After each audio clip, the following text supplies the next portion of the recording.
Welcome to MCQ Zilla. Today we are going to discuss about the MCQs of the chapter number 1, homeostasis of the biology.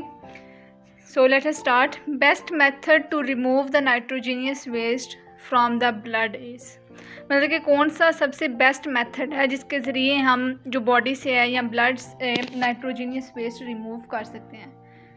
Lungs replacement का nitrogenous waste remove करने से कोई भी ताल्लुक नहीं बनता। लिथोरिप्सी जो है हम वो स्टोन किडनी स्टोन को रिमूव करने के लिए यूज़ करते हैं।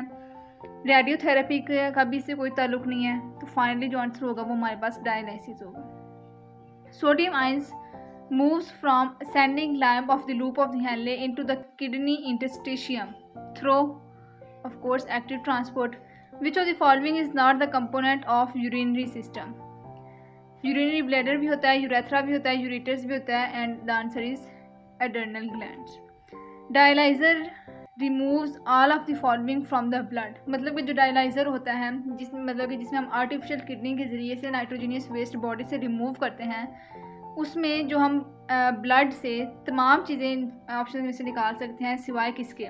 यूरिया भी रिमूव होता है क्योंकि ये भी नाइट्रोजीनियस वेस्ट है। वाटर भी रिमूव हो रहा है, नाइट्रोजीनियस वेस्ट भी रिमूव हो रहा है, तो मतलब कि ग्लूकोज हम रिमूव नहीं करते। Why urination becomes more in cold water, cold weather, मतलब कि जब हम विंटर स्टार्ट हो जाता है तो यूरिनेशन जो है वो एक्सेस अमाउंट में क्यों रिलीज़ होता है यूरिन, तो वो किडनी बिकम्स मोर एक्टिव। ये ऑप्शन कोई सेंस नहीं बन रही है। स्वेटिंग इज़ मच रिड्यूस, मतलब कि स्वेटिंग के ज़रिए जो हमारे पास नाइट्रोजीनियस वेस्ट रिमूव हो रहा होता है वो कम हो जाता है, जिसकी वजह से यूरिनेशन जो है वो एक्सेस अमाउंट में रिलीज़ होती है। ठीक हो गया। ये आंसर चेक कर लें। फर्स्ट का था हमारे पास डी ऑप्शन, सेकंड था जी, सेकंड भी डी था, थर्ड ऑप्शन भी हमारे पास डी आता है। Dialyser removes all of the following except the glucose why the urination becomes more in the cold water due to the sweating is much reduced. Next चीज देखते हैं। In humans the kidneys are present in, तो वो abdominal cavity. ठीक हो गया। Kidney कहाँ पे होती हैं? वो एब्डोमिनल कैविटी में होती हैं। The human kidney receive almost dash of the cardiac output, वो है 1/5, मतलब कि 5 लीटर अगर होगा तो जो 1 लीटर है वो हमारे पास किस में जाएगा? किडनी में जाएगा। The outer most covering of the kidney is fibrous capsule. अब ऑप्शन में जब हमारे पास पेरिटोनियम भी मौजूद है, पेरिटोनियम जो है वो पूरी एब्डोमेन को हमारे पास कवर कर रही है, तो हम अगर ये कहें कि उनमें किडनी भी आ रही है तो वो हमारे पास कोई जो बेस्ट ऑप्शन है हमने वो सिलेक्ट करना है। अगर फिब्रस कैप्सूल हमारे पास ऑप्शन नहीं होगा तो हम उसमें पेरिटोनियम सेलेक्ट करेंगे, अदरवाइज हमारे पास fibrous capsule is the best option. The 2 kidneys of man lie, जो हमारे पास 2 किडनीज हैं वो जो आपको पता है कि जो लेफ्ट किडनी होती है वो थोड़ी सी अपर होती है, जबकि जो राइट किडनी होती है वो थोड़ी सी लोअर होती है। ये देख लें, इस तरह से हमारे पास जो डिस्टेंस का फ़र्क होता है, और वो किस वजह से होता है? वो लीवर जो हमारे पास लार्ज साइज़ है वो एक ये वजह होती है। दूसरी होती है, आपको पता है कि जो हमारे पास लंग्स हैं उनमें भी जो हमारे पास लंग राइट साइड पे है उसका जो लोब्स हैं वो 3 लोब्स होती हैं, जिसकी वजह से जो लेफ्ट किडनी है वो थोड़ी सी अबव होती है। Sphincter muscles are located near the junction of urinary bladder and urethra. It is known as urinogenital duct in male, तो वो है हमारे पास यूरेथ्रा। ठीक हो गया।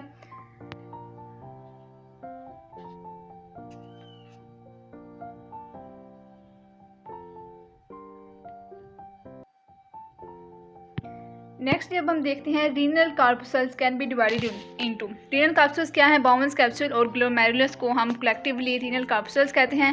Podocytes are the found in, podocytes हमारे पास जो सेल्स हैं वो कहाँ पे मौजूद होते हैं? वो हमारे पास बाउंस कैप्सूल में मौजूद होते हैं।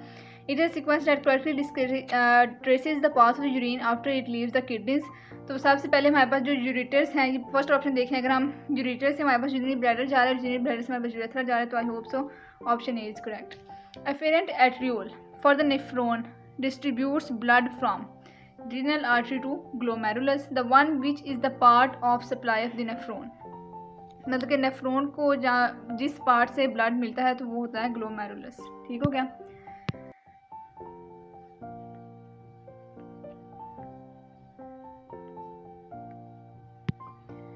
नेक्स्ट एमसीक्यू देखते हैं। Maximum reabsorption of water in nephrons occur at, मतलब कि जो मैक्सिमम रीअब्जॉर्प्शन है वो नेफ्रॉन की किस में हो रही है? वो प्रॉक्सिमल कन्वोल्यूटिव ट्यूब्यूल में हो रही है। Network of the blood capillaries around the tubular part of nephron is glomerulus.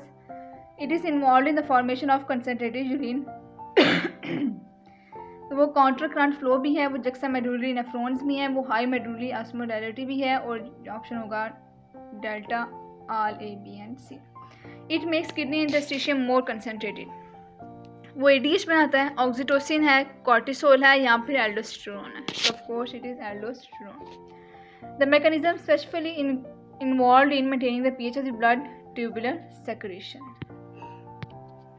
The central station of the metabolism and consequently the body's central metabolic clearing houses। अब यहाँ पे जो हमारे पास कन्फ्यूजन होती है ना, वो यहाँ पर होती है कि वो किडनी है या फिर वो लीवर है। तो देखिए उन्होंने कहा है central station of metabolism.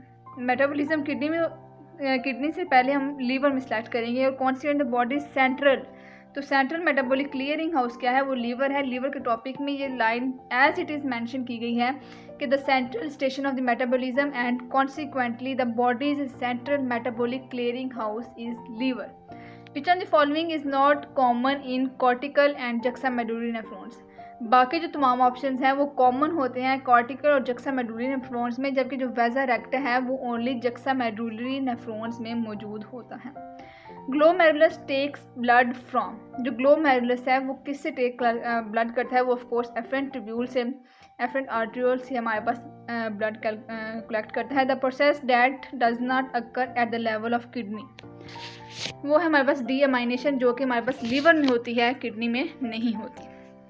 Eight the cell level renal artery enters into the kidney through. जो रीनल आर्टरी है वो किडनी में कहाँ से एंटर होती है, वो रीनल हीलस से एंटर होती है। जो हमारे पास जो किडनी का यूं करके ग्रूव बना होता है ना, ठीक है, ये अगर किडनी का ग्रूव है तो यहाँ से हमारे पास रीनल आर्टरी एंटर होती है और रीनल वेन यहाँ से रिमूव होती है, ठीक है।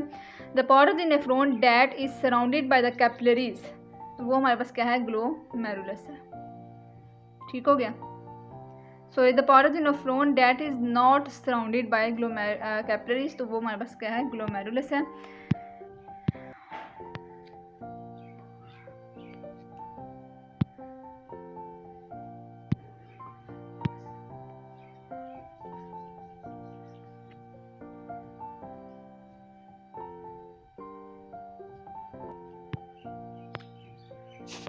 ठीक हो गया जी, ये हमारे एमसीक्यूज थे होम्योस्टेसिस के। इंशाल्लाह नेक्स्ट वीडियो में मैं एमसीक्यूज आपसे शेयर करूँगी सेल स्ट्रक्चर एंड फंक्शन के।